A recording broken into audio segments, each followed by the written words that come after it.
Friends, how are you?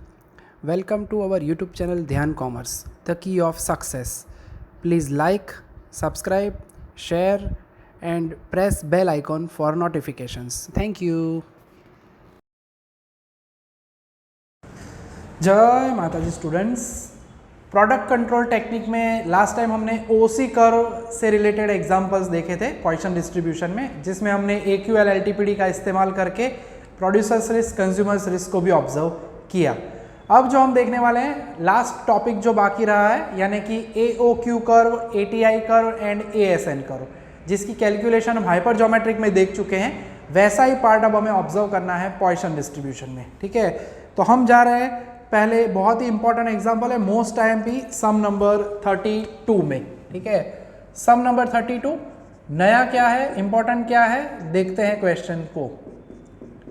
तो question में दिया गया है, पेज नंबर 171 पे है, a lot of 20,000 units contains 800 डिफेक्टिव्स, find the value of average out going quality under the plan 20,103।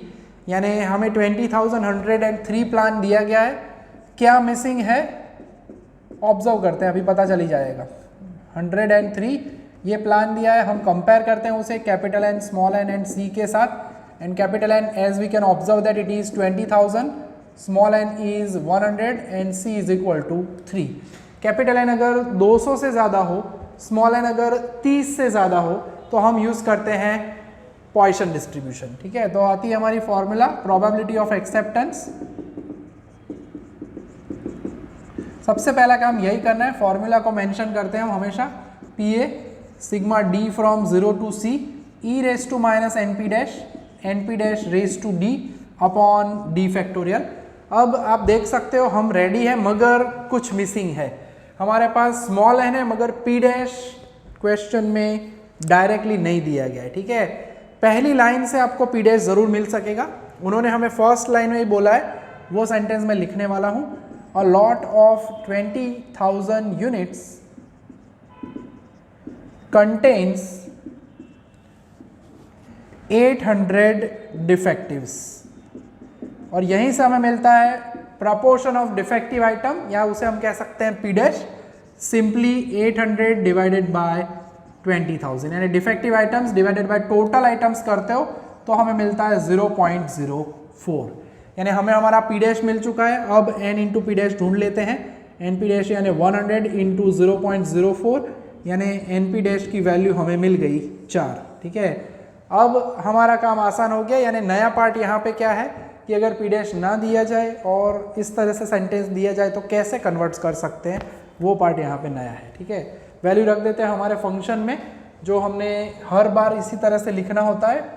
So value रख देते हैं PA sigma D from 0 to C की वैल्यू यहाँ पे 3 है, ये भी थोड़ा नया पार्ट है, e raise to minus 4 raise to D upon D factorial. 0 से लेके 3 तक जाना है 1 बाय 1, यानी e raise to minus 4 raise to 0 factorial, e raise to minus 4 raise to 1 factorial, e raise to minus 4 raise to 2 factorial, e raise to minus 4 raise to 3 and 3 factorial. Common निकालेंगे e raise to minus 4, और अंदर बचता क्या है, anything raise to 0 is always 1, 0 factorial is also 1, 4 upon 1, 4 square यानी 16 bye 2, 4 cube यानी 64 by 6। अब e raise to minus 4 की वैल्यू आप ऑब्जर्व कर सकते हो, ब्रैकेट में दी गई है 0.018, this is 1 plus 4 plus 8 plus 64 by 6। इसके लिए हमें ज़रूरत पड़ने वाली है हमारे कैलकुलेटर की। ठीक है, तो हमारा जो कैलकुलेटर है वो हमें कहता है दैट 64 डिवाइडेड बाय 6, तो वो होगा 10.6666 यानी 10.67। अल्टीमेटली 0.018 इंटू ये होगा 10 प्लस 8 प्लस 4 प्लस 1 यानी 13 प्लस 10 23.67। सो 23.67 इंटू हम करेंगे 0.018, तो वो हमें मिलता है 0.42606 यानी 61। तो ये हमें मिल गया हमारा प्रोबेबिलिटी ऑफ एक्सेप्टेंस। अब मुझे हमें पूछा गया है ये find average out going quality, तो वो हम इजीली ढूंढ सकते हैं। फॉर्मूला याद होनी ज़रूरी है। ए ओ क्यू की फॉर्मूला हमने लास्ट लेक्चर में बताया भी था, पी डैश इंटू होता है P A. So P dash की वैल्यू 0.04 इंटू 0.4261 करते हैं, तब फाइनली हमें हमारा आंसर मिलेगा, दैट इज़ 0.04 इंटू 0.4261 यानी कि 0.01704 लिख सकते हैं। ठीक है, तो ये आंसर मिलेगा हमारा। क्वेश्चन उतना क्रिटिकल नहीं है, कष्टदायक नहीं है, खाली थोड़ा सा हमें ध्यान रखना है यहाँ पे, ये नया पार्ट जो मैंने समझा इस सम में। ठीक है, वैसा ही अब एक और छोटा सा सम हमें देखना है जिसमें भी कुछ ऐसा ही हमें नया पार्ट ऑब्जर्व करना है, और वो जो है वो है हमारा सम नंबर 30। ठीक है, उसमें कुछ पी डैश से रिलेटेड पार्ट ही है, बाकी इसके जैसे ही हमें ए ओ क्यू फाइंड करना है। नया क्या है तो देख लेते हैं। ठीक है, छोटे छोटे एग्जाम्पल्स है, तो हाइपर ज्योमेट्रिक डिस्ट्रीब्यूशन में तो हम ये ए O Q A T I वाला एग्जाम्पल देख ही चुके थे। आज हमें मौका मिल रहा है पोजीशन में भी ये पढ़ने का। सो सम नंबर अगर हम बात करें इसमें तो 30 नंबर है, इसे भी आप टिक कर सकते हो एज मोस्ट IMP। क्वेश्चन देखते हैं, find the values of for a single sampling plan 10,301। हमें ये प्लान दिया गया है, वो 29 था, आगे वाला मैं जो पढ़ रहा था वो। सो प्लान दिया गया है, the lot, find the probability of accepting the lot when fraction defective of the lot. Fraction defective या प्रोपोर्शन ऑफ डिफेक्टिव आइटम उसे कहा जाता है पी डैश, जो कि दिया गया है 0.5%। ध्यान रखना है 0.5% है, दैट मीन्स पी डैश की वैल्यू होगी 0.005, यानी पी डैश इज 0.005। ठीक है, कंपेयर करेंगे।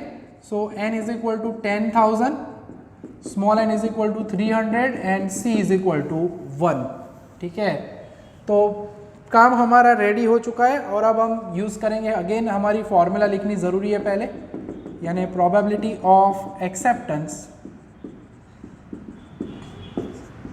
P A sigma D from 0 to c e raise to minus N P dash. Again क्योंकि 10,000 है, हमें तो 200 से ही ज़्यादा चाहिए होता है, N P dash raise to D upon D factorial. N into P dash ढूंढ लेते हैं, स्मॉल एन यानी 300 इंटू 0.005, और ये मिला के होगा 1.5। ठीक है, सो वैल्यू रख देते हैं। So P A is equal to sigma D from 0 to c, c जो है वो 1 है, e raise to minus N P dash 1.5, 1.5 raise to d upon d factorial. ठीक है, so e raise to minus 1.5, 1.5 raise to 0, 0 factorial, e raise to minus 1.5, 1.5 raise to 1 factorial. तो ये हिस्सा ready हो गया। कॉमन निकाल लेते हैं e रेस टू माइनस 1.5 को, तो 0 होता है, raise to 0 is always 1, 0 factorial is also 1, 1.5 upon 1। ठीक है, अब जो मेन कहानी का ट्विस्ट है वो अब आ रहा है, क्योंकि अगर आप ब्रैकेट में देखते हो तो यहाँ पे वैल्यू उन्होंने दी हुई है फिर भी नहीं है, I mean, उन्होंने सीधी वैल्यू नहीं दी है e रेस टू माइनस 1.5 की, तो खास ध्यान रखना है। अब ये जो पार्ट है, वैसे मैंने ये लास्ट टाइम पे समझाया था कि e रेस टू माइनस 2 या माइनस 3 या ऐसी वैल्यू अगर आपको ढूंढनी है तो एक पहली वैल्यू याद रखो, वैसा ही पार्ट है, e रेस टू माइनस 1.5 है, इसे हम लिख सकते हैं e raise to minus 1 plus minus 0.5। याद कराता हूँ, e रेस टू माइनस 2 में मैंने बोला था e raise to minus 1 into e raise to minus 1 करना है, सेम फॉर्मेट है ये भी। तो e raise to minus 1 into e raise to minus 0.5, और ये वैल्यू दी गई है 0.368, और 0.5 की वैल्यू है 6065। ठीक है, तो वैल्यूज दोनों दी है, दोनों का मल्टीप्लिकेशन।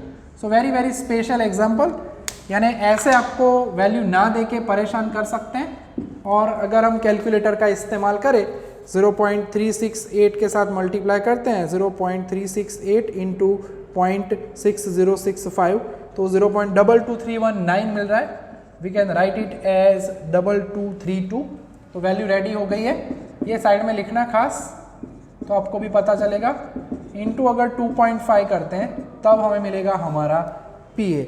सो 0.2232, डिजिट में 4 लिख रहा हूँ, यहाँ पे ज़्यादा डिजिट आ रहे हैं, 4 लिख रहा हो तो उसी के साथ मल्टीप्लाई करना, कैलकुलेटर में आगे डिजिट्स दिए उस पार्ट से मल्टीप्लाई मत करना, नहीं तो थोड़ा आंसर वेरी कर सकता है।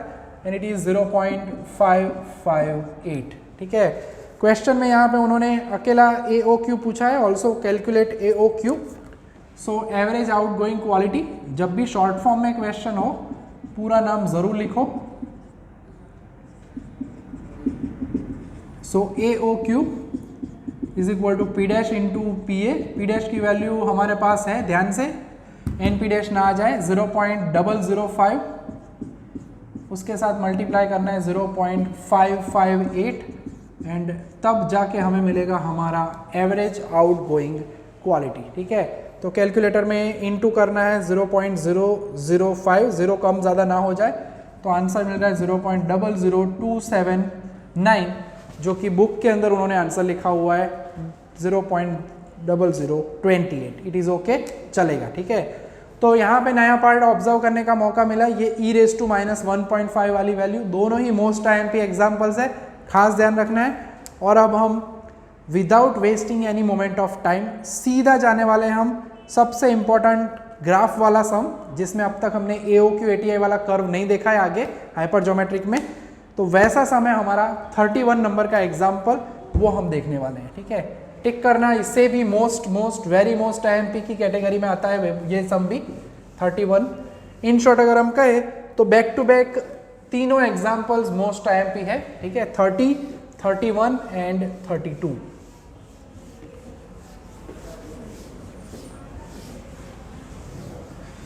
सो कर्व वाला पार्ट है, मैं पहले भी आगे भी कहा था लास्ट लेक्चर में, उसी कर्व में भी, कि आप ग्राफ पेपर में ही काम करोगे तो प्रॉपरली आपको समझ में आएगा।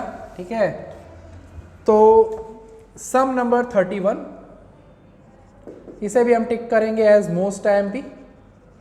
ठीक है, हमें दिया गया है P डैश PA, उसका पूरा हिस्सा है, उसी तरह से हम लेने वाले हैं। P डैश PA रेडी है, हमें ATI की कैलकुलेशन करनी होगी, AOQ की कैलकुलेशन, ASN तो नॉर्मल होता है। सो P डैश की वैल्यू PA की वैल्यू रख देते हैं, फिर जो भी काम करना है वो मैं अभी समझा ही रहा हूँ। 6% तक का डेटा उन्होंने दिया हुआ है। सो 1 दैट इज 0.92, 0.68, 0.42, 0.24, 0.12 एंड 0.06। प्लान जो दिया गया उसमें डेटा अगर ऑब्जर्व करते हैं, क्वेश्चन में उन्होंने बोला है a lot of 20,000 units, capital N 20,000, small n दिया गया है हमें 100। ठीक है, 2 वैल्यू उन्होंने दी है, बाकी कुछ नहीं दिया क्योंकि P डैश PA रेडी है। अगर आपको क्वेश्चन में ना दिया जाए ASN AOQ ATI कर्व करना है, तो क्वेश्चन में जैसे कि सम नंबर आप देख सकते हो 27 है, 28 है, ड्रॉ करने का बोला है, तो PA हम जैसे आगे कर चुके हैं OC कर्व दोनों टाइप के, वो आपको करने का मौका मिलेगा। ठीक है, मगर ज़्यादातर पूछना चाहे 2 कर्व AOQ एंड ATI, तो इसी तरह से टेबल में वैल्यू देंगे तो आपको 2 कर्व वो 7 मार्क्स में पूछ पाएंगे। ठीक है, अदरवाइज अकेला AOQ कर्व भी पहले पूछा गया है। ठीक है, तो अब हम काम करते हैं हमारा आगे का, जिसमें सबसे पहले तो हम कैलकुलेट करेंगे AOQ। AOQ की फॉर्मूला हमें पता है, AOQ के लिए अगर आपको ना दिया जाए PA तो ढूंढना पड़ेगा, मल्टीप्लाई करेंगे हम इनको।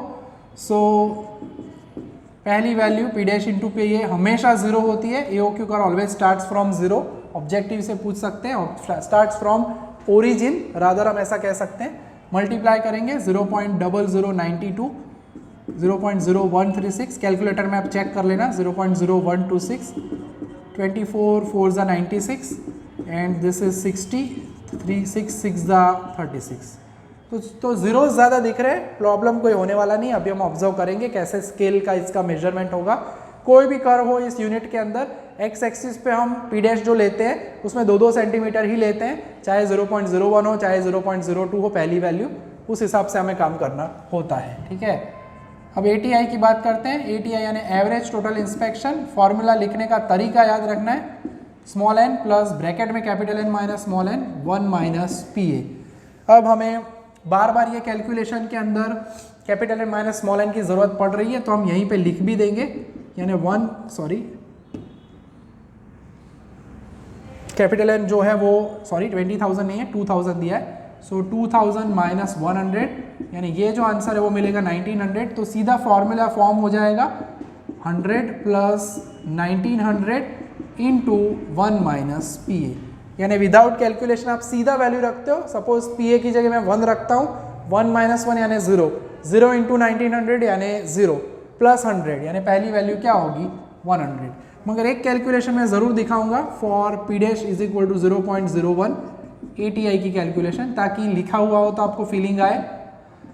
1900 इंटू हमें करना है 1 माइनस पी ए, तो पी ए की वैल्यू ध्यान रखना ये P dash into P A है, 0.92 माइनस करो, सो 100 प्लस 1900 इंटू 0.08, ठीक है। 100 प्लस इसको कैलकुलेट करेंगे हम,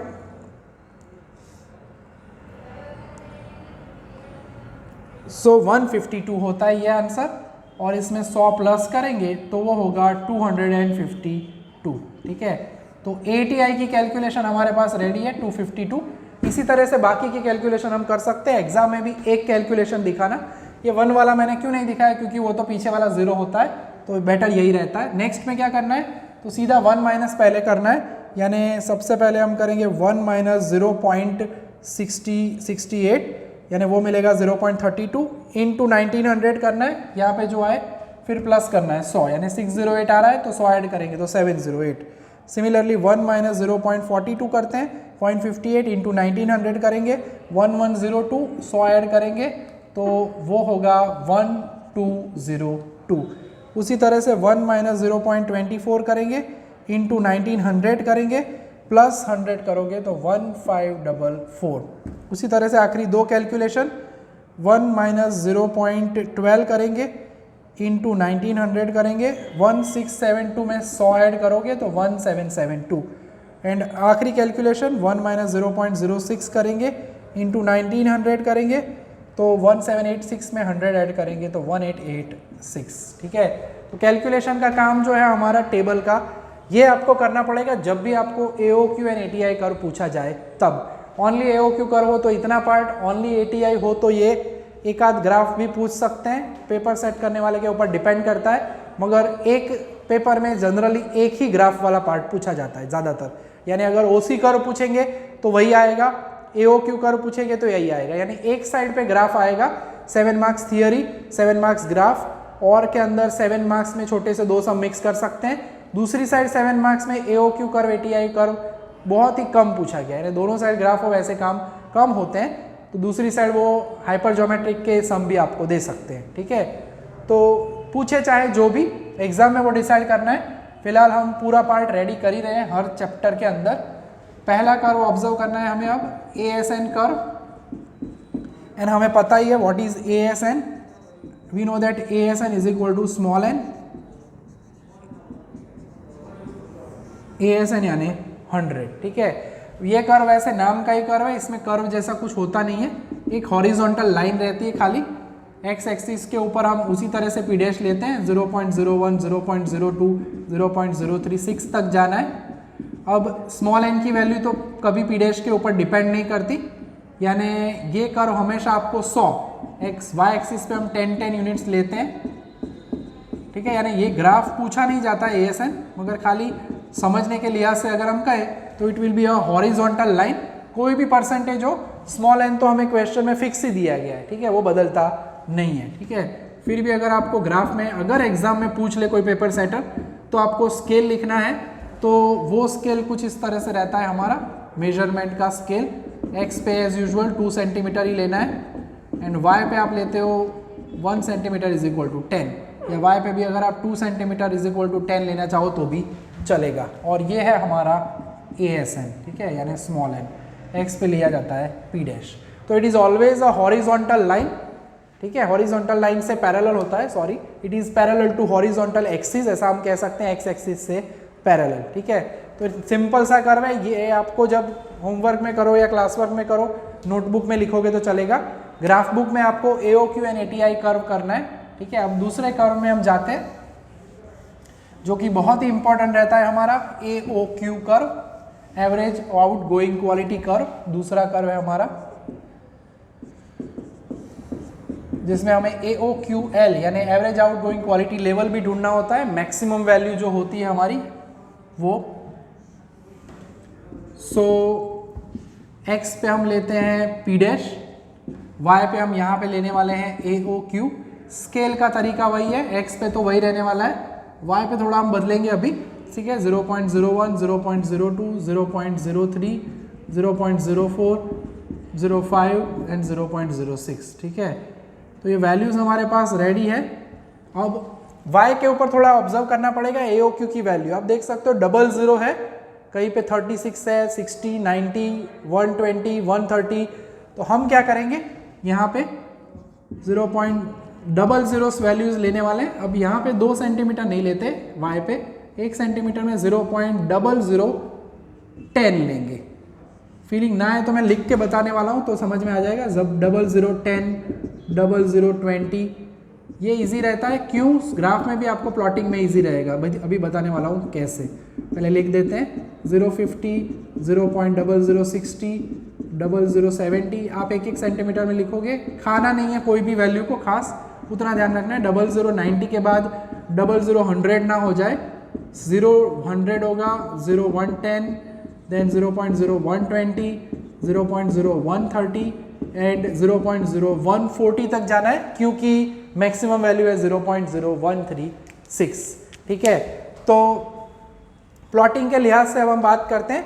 सिंपल सा काम रहेगा, क्योंकि जीरोस को छोड़ दो, हमें देखना है पहले जीरो है। ऑलवेज AOQ कर्व स्टार्ट होता है फ्रॉम ओरिजिन। ये ऑब्जेक्टिव में पूछ सकते हैं कि AOQ कर्व कहाँ से स्टार्ट होगा, तो आपको लिखना है फ्रॉम ओरिजिन, ठीक है। सेकेंड वैल्यू है 92। अब काम इजी है, 90 और 100 के बीच में 10 का डिस्टेंस है, और लाइन भी हमारी कितनी होती है, 1 सेंटीमीटर का स्केल है, 1 सेंटीमीटर में 10 लाइन, यानी मुझे 92 चाहिए। सिंपल है, नेक्स्ट लाइन पे 91, दूसरी लाइन पे 92, यानी एक लाइन में 1 यूनिट का मेजरमेंट होगा।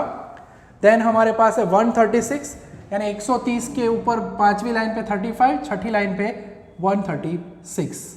तो काम इजीली आप कर पाओगे। प्लॉटिंग में यहाँ पे डाउट ज़रा भी नहीं है, मैं पूरा समझा रहा हूँ। वैसे आपको ग्राफ पेपर में ये काम करना है। 0.0126 सेम काम 125 5वीं लाइन पे होगा, छठी लाइन पे 126 आएगा, तो उस तरह से प्लॉटिंग करेंगे हम। देन आएगा 96, 90 के ऊपर छठी लाइन, 5वीं लाइन यहाँ पे होती है, 6th लाइन अप्रॉक्सीमेटली इधर। This is not the graph paper, तो थोड़ा अप्रॉक्सीमेशन होगा। 0.660 आ रहा है, 060 तो ये सीधा यहीं पे मिलेगा हमें, तो ये हो गई नेक्स्ट वैल्यू। और इसका कर्व शेप होता है माउंटेन टाइप का, पहाड़ टाइप का शेप आता है इसका। 36 आया, यानी 35 इधर होगा, उसके ऊपर वाली लाइन यानी 36, ठीक है। तो नेक्स्ट लाइन ऊपर वाली हम ले रहे हैं 36 अप्रॉक्सीमेटली, और इन्हें ज्वाइन करेंगे। स्केल से यूज मत करना, फ्री हैंड कर्व करना है, पहाड़ जैसा शेप आना चाहिए, थोड़ा ट्राई करना है। धीरे से वैल्यू कम होती है, एकदम से ऊपर भी नहीं चले जाते और एकदम से फ्लैट भी नहीं होना है, ठीक है। तो कुछ इस तरह से ट्राई करना है, मैच करते हुए धीरे धीरे पेंसिल से, और लास्ट में फिर इसे ऐसे बॉर्डर पे एरो दिखाना है। इट इज स्टिल डिक्रीजिंग, ऐसा हम कह सकते हैं। It increases up to some value, और वो जो सम वैल्यू है उस वैल्यू को कहा जाता है AOQL, ठीक है। वो वैल्यू होती है हमारा वैल्यू ऑफ AOQL, जो कि है 0.0136, ठीक है। तो ये हुआ हमारा AOQ कर्व, जिसमें हमने ऑब्जर्व की वैल्यू ऑफ AOQ, ठीक है। अब एक और हमें कर्व देखना है, ये सम पूरा 7 मार्क्स में पूछा जा सकता है, दोनों कर्व के साथ कह सकते हैं हम पूरा हिस्सा, ठीक है। और अब हम देख रहे हैं हमारा आखिरी graph, concept wise the last graph हमारा है ATI कर्व, उसके बारे में अब हमें ऑब्जर्व करना है। सो बहुत ही इंपॉर्टेंट सम है, जैसा मैं पहले ही कह चुका हूँ, एवरेज टोटल इंस्पेक्शन, ठीक है, ATI को कहते हैं हम। X axis, Y axis, origin सबसे पहले लिखो, देन P डैश, देन यहाँ पे वाई एक्सिस पे लिखना होता है ATI। P डैश का काम अगेन वही है, P डैश का स्केल अगेन वही रहेगा, आई मीन एक्स एक्सिस का स्केल वही रहेगा, वाई पे थोड़ा सा परिवर्तन होता रहता है डिपेंडिंग ऑन द डेटा, ठीक है। उसी कर्व में तो हमने फिक्स बोला हुआ था कि 0.10 लेना है आपको 2 सेंटीमीटर में, मगर यहाँ पे वैल्यूज अलग अलग होती है हर पार्ट में AOQ में। अब वैसे तो AOQ में इसी तरह का स्केल रहेगा बाकी के सब में, ठीक है। ATI में देख सकते हैं 100 से शुरू हो रहा है, फिर 250, 1900, 1886 यानी 1900 का तक का पार्ट रहता है। तो हम लेंगे 1 सेंटीमीटर में 100 यूनिट, यानी 100 यूनिट का स्केल लेने वाले हैं। तो क्या है, प्लॉटिंग करने में थोड़ा इजी रहे। वैसे तो मैं 200 भी ले सकता हूँ, मगर प्लॉट करने में इजी ये स्केल रहता है। कैसे, तो समझाता हूँ, रुको अभी। हमें 1900 तक जाना है। बीच में एक आध रह ना जाए उसका खास ख्याल रखना है, ठीक है, क्योंकि ऐसा होता है जल्दी जल्दी में जब लिखने जाए एक आध वैल्यू रह जाती है और फिर वो ग्राफ हमारा प्रॉपर नहीं आता, गड़बड़ हो जाती है। 1900 तक हमें जाना है। 1800 186 है, तो यानी ओवरऑल इसमें 10 सेंटीमीटर, आई मीन 1 सेंटीमीटर में 10 यूनिट हमारे होते हैं, आई मीन 10 लाइन होगी। यूनिट कितने हैं, 100, 10 लाइन यूनिट 100, ठीक है। यानी अगर 100/10 करते हो तो एक लाइन की वैल्यू क्या होगी, 110, यानी 100 के ऊपर एक लाइन है तो 110, 120, 130, 140, पांचवी लाइन पे 150, 150, 160, 170, 180, 190 एंड 200। यानी जो भी राउंड अबाउट करना है, राउंड्स हमें करने हैं अराउंड जीरोज। यानी अगर 252 है तो मैं 250 पे प्लॉट करूंगा, 708 है तो 710 पे, उसी तरह से, ठीक है। पहली वैल्यू हमेशा ATI curve always starts from small n, ठीक है, ये आपको याद रखना है। हम पहले ग्राफ ड्रॉ किया तब बता ही चुके हैं, स्मॉल n से ही स्टार्ट होगा। रीजन, पहली वैल्यू PA की हमेशा 1 होती है, यानी 1 - 1 हमेशा होगा 0। तो 100 से स्टार्ट होता है ऐसा नहीं कहना है। स्मॉल n अगर 50 है तो 50 से, स्मॉल n 150 है तो 150 से, जो भी स्मॉल n है वहीं से हमारा ग्राफ स्टार्ट होगा, ठीक है। दूसरी वैल्यू 252 है तो उसे हम 250 लेंगे, क्योंकि एग्जैक्ट 52 तो नहीं मिलेगा। देन 708 है, राउंड ऑफ करते हैं तो 710 पे प्लॉट करेंगे हम इसे। देन 1202, उसे हम 1200 पे अप्रॉक्सीमेटली प्लॉट करेंगे। 1544, यानी यहाँ पे मैं एक 1540 पे प्लॉट करूंगा अप्रॉक्सीमेटली। देन उसके बाद है 1772 यानी पांचवी लाइन पे 1750, छठी लाइन पे 1760, सातवीं लाइन आएगी 1770 एंड द लास्ट वैल्यू है 1886। तो उसे अप्रॉक्सीमेटली हम कन्वर्ट करेंगे 1890, यानी 1900 के एग्जैक्टली एक लाइन नीचे लेना है उससे, ठीक है। और ये जो कर्व मिलता है उसे हम ज्वाइन कर देते हैं सभी पॉइंट्स को। तो आप देख सकते हो एक इंक्रीजिंग कर्व मिल रहा है हमें, यू नो, बाबा जी का ठुल्लू स्टाइल कर्व मिल रहा है, इंक्रीजिंग सर्पाकार, स्नेक टाइप का है, ठीक है, ऐसे भी हम कह सकते हैं हमारी लैंग्वेज में। हर बार ये कर्व ऐसे ही मिलता है, चाहे कोई सा भी सम हो, कोई सा भी डिस्ट्रीब्यूशन हो, ठीक है। तो ये हुआ हमारा AOQ कर्व और ATI कर्व वाला बहुत ही इंपॉर्टेंट सेक्शन, ठीक है। अब हमें और थोड़ा सा आगे बढ़ना है। एक दो स्पेशल एग्जाम्पल है अब, जो कि दोनों कॉम्बिनेशन होंगे, दोनों ही डिस्ट्रीब्यूशंस के, हाइपरजोमेट्रिक एंड पॉइसन, दोनों के मिक्स वाले सम पूछे जाते हैं, जिसमें हमें प्लान डिसाइड करना होता है और वो देते हैं हमें विच प्लान इज बेटर, ठीक है। तो वैसे अभी हम 2 सम करेंगे। लेक्चर में थोड़ा सा ध्यान रखना है, आज का लेक्चर बहुत ही इंपॉर्टेंट है। हर एक सम जो आज के लेक्चर में आप पढ़ रहे हो वो सभी के सभी सम मोस्ट IMP की कैटेगरी में ही आते हैं, ठीक है। AOQ ATI वाला एक सम मैं आपको पूरा दूंगा, पूरा यानी जिसमें आपको PA भी ढूंढने का मौका मिलेगा, मगर वो इलुस्ट्रेशन से ही दूंगा ताकि आपको ज़्यादा कष्ट ना हो, क्योंकि पूरा सम PA ढूंढना खुद हो और दोनों कर्व करने हो वैसा सम पूछा ही नहीं गया है। बहुत सालों पहले 2006 में जब अलग पेपर स्टाइल होती थी पुराने ज़माने में, तब एक सम पूछा था जो इलुस्ट्रेशन ही है हमारा, ठीक है। तो अब हम देखने वाले हैं हमारे 2 सम। वैसे अब आखिरी सेक्शन है 33, 34, 35, 36, ये सम है, उसमें उन्होंने हमें 2 या 3 प्लान दिए, सिंगल सैम्पलिंग प्लान्स, और हमें पूछा गया है कि which plan is better. Comparison किया गया है कौन सा प्लान बेटर है, वो हमें बताना है। कैसे, तो सम नंबर 35 का A देखते हैं, फिर मैं बताता हूँ आपको, ठीक है। क्वेश्चन पढ़ेंगे 33, 34 हम नेक्स्ट लेक्चर में, लास्ट लेक्चर में हम ऑब्जर्व करेंगे, ठीक है। तो क्वेश्चन कह रहा है हमें कि which plan is better with respect to producer. Underline करना प्रोड्यूसर पूछा गया है, एंड दूसरा अंडरलाइन करना AQL दिया गया है, ठीक है। AQL दिया जाए यानी एक्सेप्टेबल क्वालिटी लेवल, AQL। जब भी AQL दिया जाए तो हम कौन सा रिस्क ढूंढते हैं, प्रोड्यूसर्स रिस्क, ठीक है। तो यहाँ पे हम मेंशन करेंगे वी फाइंड प्रोड्यूसर्स रिस्क, यानी alpha is equal to 1 minus P A. ठीक है, हम ये मेंशन कर रहे हैं, पेपर चेक करने वाले को पता चले कि हम क्या ढूंढने वाले हैं, क्यों ढूंढने वाले हैं। मैंने रीज़न बताया, AQL दिया जाए, प्रोड्यूसर से रिलेटेड क्वेश्चन हो तो फाइंड करना है प्रोड्यूसर्स रिस्क। और आप पीछे देखते हो 36 नंबर का सम, उसमें LTPD दिया गया है, LTPD दिया जाए और वहाँ पे पूछा है फॉर कंज्यूमर, तो हमें फाइंड करना है कंज्यूमर्स रिस्क। और रिस्क तो जो कम हो वही प्लान माना जाता है बेटर। ठीक है, तो दोनों के लिए अल्फा ढूंढेंगे हम, प्लान 1 प्लान 2 के लिए, जिसमें अल्फा की वैल्यू कम हो वो प्लान माना जाएगा बेटर। ठीक है, तो जाते हैं हम हमारे प्लान नंबर 1 में। फर्स्ट प्लान जो दिया गया है वो दिया है उन्होंने हमें 120 एंड 1, और वहाँ पे हमें दिया है AQL, जिसे हम कंसिडर करेंगे P डैश 1% लिखा है, यानी हम उसे लिख सकते हैं 0.01। कंपेयर करेंगे capital N small n C के साथ, कैपिटल N 100, स्मॉल n की वैल्यू 20 और C की वैल्यू क्या होगी 1। ठीक है, तो अब हमें करना है फॉर्मूला का यूज़, तो लिखेंगे फॉर्मूला प्रोबेबिलिटी ऑफ एक्सेप्टेंस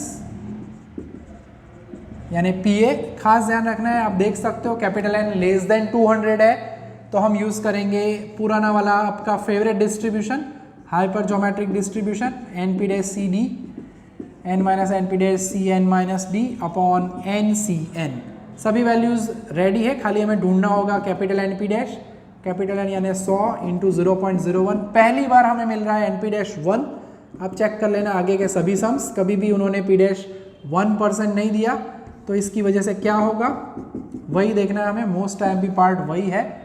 तो आप वैल्यूज़ रख देते हैं सभी, PA sigma D from 0 to C की वैल्यू 1 है, 1CD 99C स्मॉल n यानी 20 minus D divided by 100C 20। ठीक है, एक बार 0 रखते हैं, 1C 0 99C 20 माइनस 0 अपॉन हम लिख रहे हैं यहाँ पे उसी तरह से 100C 20 प्लस दूसरा हिस्सा 1C 1 99C 20 minus 1 upon 100C 20। ठीक है, सो 1C 0 is 1, this is 99C 20, नीचे होगा 100C 20 प्लस 1C 1। पहली बार यहाँ पे हमें 1 देखने का मौका मिल रहा है, 99C 19 अपॉन 100C 20। ठीक है, बाकी तो यहाँ पे 2 3 4 5 या 6 ऐसा कोई भी नंबर होता ही है हमारे लिए।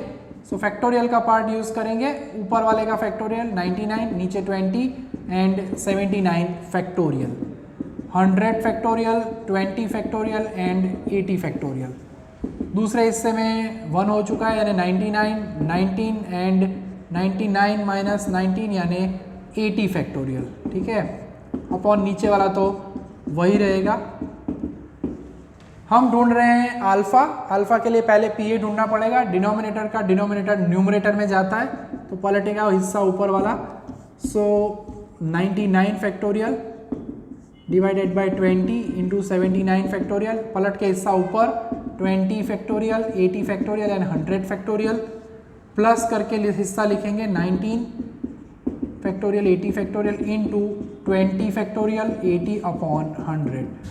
बहुत सारे सम्स हमने अब तक किए हुए हैं, तो वैसे आपको इसमें वैसे कोई प्रॉब्लम होगा नहीं।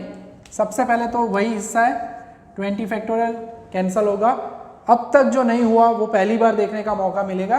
राइट साइड में कभी भी कैंसिल नहीं हुआ था ये पार्ट, और ये हमें नया देखने को मिल रहा है, और इसकी वजह से क्या होगा अभी देखते हैं हम। सो 79 फैक्टोरियल, 80 से 79 जाना है, 80 इंटू 79 फैक्टोरियल, नीचे होगा 100 इंटू 99, 99 कैंसिल करेंगे एंड 79 फैक्टोरियल B।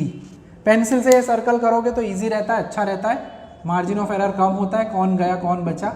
20 से लेके एक स्टेप जाना है 19, 100 से लेके जाना है 99 फैक्टोरियल। ठीक है, तो ये कैंसिल हो रहे हैं इससे, एंड अब जो बचा फाइनली हिस्ट्री में पहली बार देखने का मौका मिलेगा 0.80 प्लस 0.20 यानी PA की वैल्यू 0.100 मत लिखना, 100% एक्सेप्टेंस यानी PA is equal to 1 without any hesitation, बिन हरीफ विजेता, कोई कंपटीशन ही नहीं होती, क्योंकि 100% एक्सेप्टेंस हो तो प्रोड्यूसर का रिस्क होगा ही नहीं, यानी हम लिखेंगे producers risk that is alpha is equal to 1 minus P A 1 minus 1 यानी 0% रिस्क।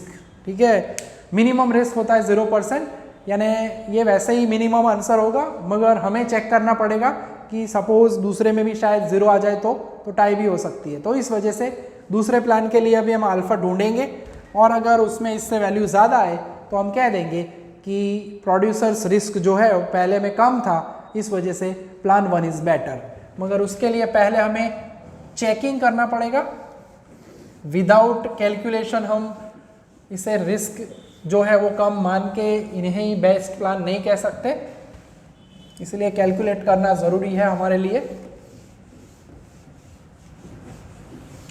हमारा यूनिट जो है ये कंप्लीट होने की तैयारी में, एक और लेक्चर हम लेने वाले हैं इसके बाद, तो नेक्स्ट लेक्चर में चैप्टर का कंप्लीशन हो जाएगा। तो दूसरा प्लान देख रहे हैं हम, प्लान 2 आपको पसंद आएगा क्योंकि इसके अंदर हमें दिया गया है 1000, यानी जब भी 200 से ज़्यादा आता है, स्मॉल एन 30 से ज़्यादा आए तो बल्ले बल्ले, क्योंकि आता है पॉइसन डिस्ट्रीब्यूशन। ठीक है, और इसमें भी एक्यूएल दोनों में जनरली सेम ही देते हैं, एक्यूएल एलटीपीडी, तभी कंपैरिजन कर पाते हैं हम। तो comparing with the capital and small and C, single sampling plan, N 1000 है, मेंशन ज़रूर करते हैं, सी इज इक्वल टू 2। तो एज यूजुअल हम लिखते हैं प्रोबेबिलिटी ऑफ एक्सेप्टेंस,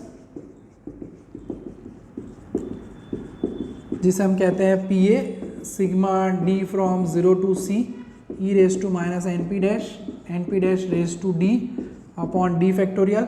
अब जो है वैल्यू रखनी है हमें, सबसे पहले small n into P dash करना पड़ेगा हमें, small n into P dash करेंगे। सो स्मॉल एन की वैल्यू हमारे पास है 100, पी डैश 0.01 यानी 1। सीधा वैल्यू रख देते हैं, sigma D from 0 to C, C की वैल्यू 2 है, e raise to minus 1 raise to D and D factorial. ठीक है, सो 1 बाय 1 0 1 2 रख देते हैं, raise to 0 0 factorial, e raise to minus 1 raise to 1 factorial, e raise to minus 1 raise to 2 and 2 factorial. Common निकाल लेते हैं, e raise to minus 1 by 1 and 1 by 2। So this is ultimately 1 plus 1 plus 0.5। इसकी value आपको याद रखने के लिए मैंने बताया ही था, 0.36788 इंटू करना है हमें 2.5। ठीक है, कैलकुलेटर जी की ज़रूरत पड़ जाएगी तुरंत ही हमें, तो 0.36788 इंटू 2.5 करते हैं तो वो मिलेगा 0.9197। तो ये हमें मिला पी ए। ऑल दो वैसे अगर दूसरे एग्जाम्पल्स में देखते हैं तो 92% एक्सेप्टेंस यानी बेस्ट माना जाता, मगर यहाँ पे कम पड़ जाएगा ये, क्योंकि प्लान 1 जो है इससे बेटर है, क्योंकि उसका producer risk 1 minus P A 1 minus 0.9197 0.0803, यानी यहाँ पे 8% रिस्क है प्लान 2 में, जबकि प्लान 1 के अंदर हम ऑब्जर्व कर चुके हैं 0% रिस्क था। तो हम यहाँ पे मेंशन करेंगे आंसर को, जो लिखना है खास ध्यान रखेंगे हम, कंक्लूजन कह सकते हो, आंसर कह सकते हो। उन्होंने पूछा था विच प्लान इज बेटर, तो हम लिखेंगे here the value of producers risk, value of alpha. ठीक है, नोटेशन सीधा ना लिखे ना, पूरा लिखते हैं, प्रोड्यूसर्स रिस्क यानी कि ब्रैकेट में लिखना चाहिए notation, alpha is minimum for plan 1, minimum value है प्लान 1 में, देयरफॉर हम कह सकते हैं प्लान 1 इज बेटर, जो कि हम पहले ही कह चुके थे, क्योंकि 0% रिस्क तो कभी आता ही नहीं है। तो अगर वो आगे वाले प्लान में आया है तो प्लान 1 इज सर्टेनली बेटर। ठीक है, तो इस तरह से 2 प्लान दे सकते हैं आपको, जिसमें दोनों में हमें पीए ढूंढने का मौका मिलेगा। एक पॉइसन का होगा, एक हाइपर ज्योमेट्रिक का होगा। पता कैसे चलेगा, AQL दिया जाए तो प्रोड्यूसर्स रिस्क, और अगर LTPD दिया जाए तो हमारे पास 36 का आंकड़ा, आई मीन सम नंबर 36 है, जो कि आज का आखिरी एग्जाम्पल होगा। थोड़ा लेंथ ज़्यादा हो रही है, बट एक ही लेक्चर का काम इसके बाद है, तो नेक्स्ट वीक में हम एक लेक्चर इसका ऐड कर देंगे और फिर चैप्टर कंप्लीट हो जाएगा। एंड दिवाली के बाद आखिरी यूनिट बाकी रहेगा, जो कि हम ऑफलाइन में ही पढ़ने वाले हैं, और अच्छा ही है क्योंकि वो पूरा ग्राफ से रिलेटेड पूरा यूनिट है। यूनिट टेस्ट का भी प्लानिंग हम करके बैठे हैं। आपको जैसे ही आप आते हो यहाँ पे ऑफलाइन में, कुछ वक्त के बाद डेट्स भी हम बता देंगे आपको, ठीक है। वैसे अभी बता सकता हूँ बट थोड़ा आप ऑफलाइन में सेट हो जाओ, बाद में डेट्स बताएंगे, ठीक है। सम नंबर 36 आज का हमारा आखिरी एग्जाम्पल, यानी प्लान वाले सम में 3 कॉन्सेप्ट है। एक आया प्रोड्यूसर रिस्क वाला, अब देख रहे हैं कंज्यूमर्स रिस्क। तीसरा ATI वाला है 33-34 नंबर के सम, वो नेक्स्ट लेक्चर में देखेंगे, ठीक है। अदरवाइज बहुत ज़्यादा हो जाएगा। यहाँ पे LTPD दिया गया है, पूछा गया है कि which plan is regarded as good for consumer, तो हम लिखेंगे वी फाइंड कंज्यूमर्स रिस्क, यानी beta is equal to PA ढूंढेंगे हम, ठीक है। तो काम जो है कुछ इसी तरह से करना है जैसे हम पहले भी कर रहे थे, ठीक है। 2 प्लान दिए गए हैं। प्लान 1 के लिए काम करते हैं सबसे पहले। सो प्लान 1 में उन्होंने हमें दिया है 1103 और LTPD की वैल्यू दी है उन्होंने हमें, जो कि है 6%। पहले कंपेयर कर लेते हैं, फिर LTPD को एंटर करता हूँ तो फीलिंग अच्छी आएगी। 1000 small and 100 and C is equal to 3 और LTPD उन्होंने हमें दिया हुआ है 6%, P डैश हम लेंगे 0.06, ठीक है। प्लान के हिसाब से काम करना है। प्रोबेबिलिटी ऑफ एक्सेप्टेंस जो हमें पता है formula, small n P dash पहले ढूंढ लेते हैं तो भी चल जाता है यहीं पे। So PA sigma D from 0 to C e raise to minus NP dash NP dash raise to D upon D factorial. अब ढूंढ लेते हैं n into P dash, small n is 100, 0.06 product होगा 6। So PA sigma D from 0 to C, C की value यहाँ पे 3 है, e raise to minus NP dash यानी 6 raise to D upon D factorial. 1 by 1 तीनों वैल्यू रखनी है हमें। एक बार 0 रखेंगे, रेज टू 0 फैक्टोरियल, एक बार 1 रखेंगे एंड उसके बाद एक बार 2 रखना है। एडजस्ट करते हैं थोड़ा जगह के हिसाब से क्योंकि आगे कैलकुलेशन थोड़ी ज़्यादा है हमारी। 6 रेज टू 0 फैक्टोरियल, 3 तक जाना है इसलिए थोड़ा एडजस्ट कर रहा हूँ मैं जगह को। 2 upon 2 factorial, e raise to minus 6 raise to 3 upon 3 factorial, ठीक है।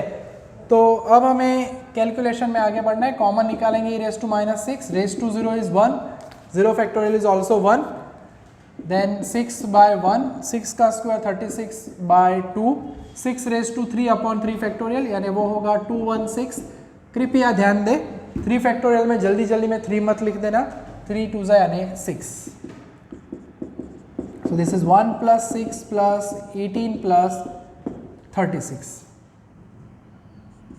So e raise to minus 6 की वैल्यू जो है अगर आप कैलकुलेटर में करते हो तो 0.002479 ऐसा कुछ है, इनटू ये होगा 61।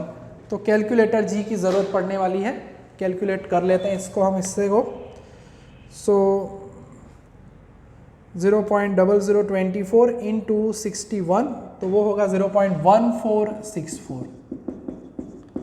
तो पहले के लिए जो कंज्यूमर जी का रिस्क है वो हमें मिल चुका है। देयरफॉर कंज्यूमर्स रिस्क यानी beta is equal to PA, तो हम कह सकते हैं 1464, ठीक है।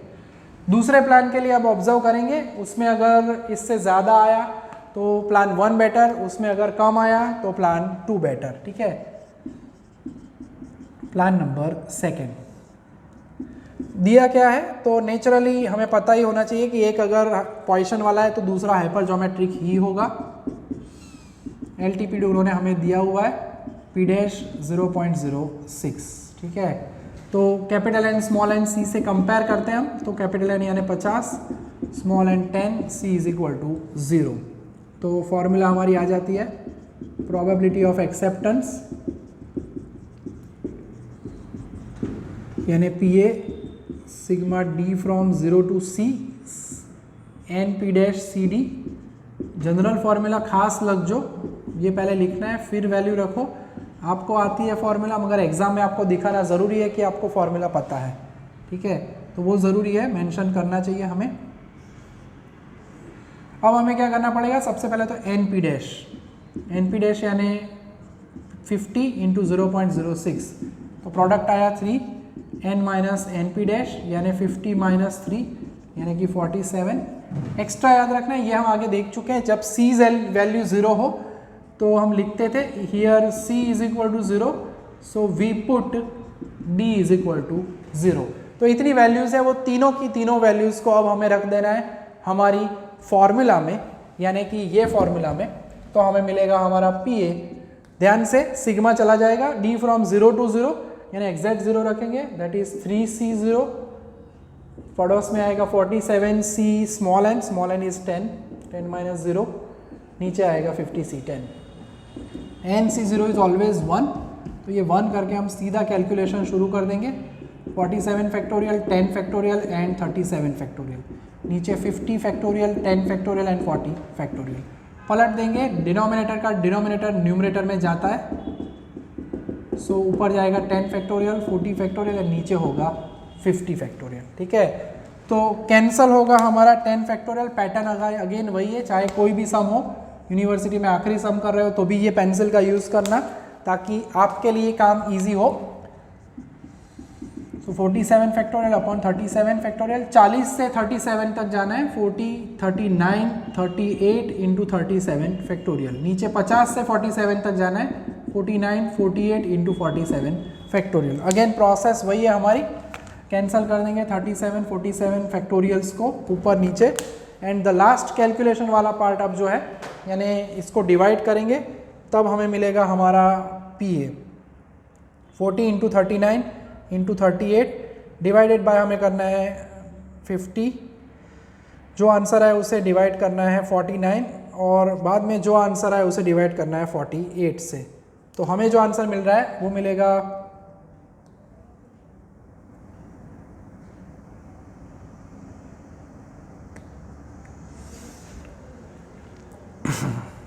एक सेकेंड फिर से कर लेते हैं, 40 इंटू 39 इंटू 38, कुछ गलत बटन दब गया, divided by 50 by 49 and by 48।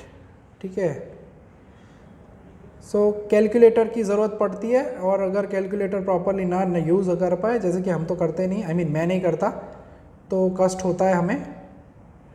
Yes, तो जो मेरा आंसर आ रहा था उसमें एक डिजिट कम आ रहा था, 0.0504 हो गया था, तो 0.50408 यानी 5041। ठीक है, तो चेक कर लेना है, वैसे मुझे तो पता होता है कि आंसर्स कैसे हैं, तो मैं तो एस्टिमेट कर लेता हूँ, एरर आ जाती है तो, मगर आपके लिए क्या करना है, चेकिंग कर लेने का। ठीक है, तो अल्फा रेडी हो गया है, I mean P A ready हो गया है, और अब हमें मिलेगा कंज्यूमर्स रिस्क, यानी आप नेचुरली देख ही सकते हो कि अगेन प्लान 2 की वैल्यू ज़्यादा आ रही है, इसमें 1464 था, 5041 है, तो अब हम फाइनल आंसर अभी आगे जैसे लिखा वैसे ही लिख सकते हैं। ठीक है, तो हम कह सकते हैं here minimum value of beta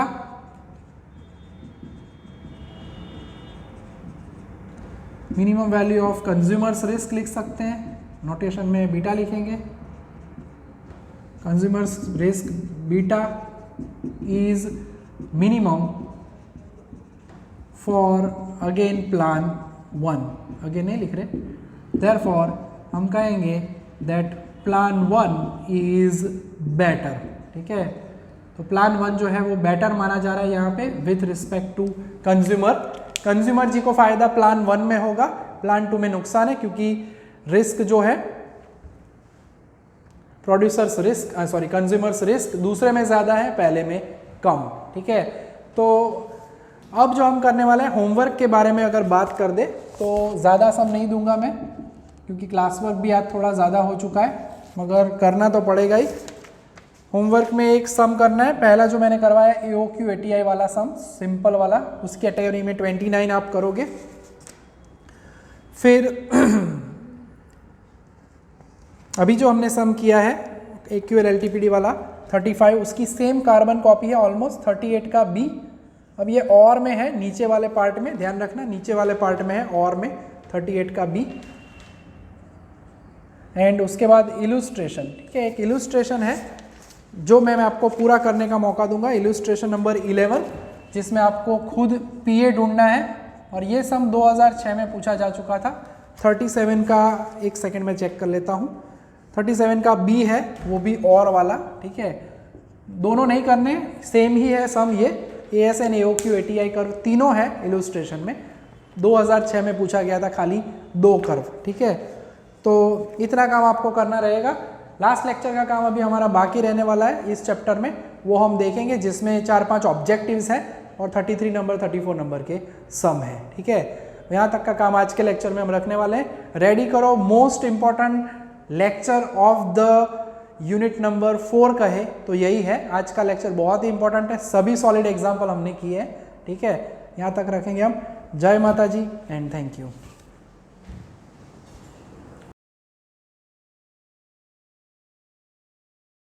Please like, subscribe, share and press bell icon for notifications.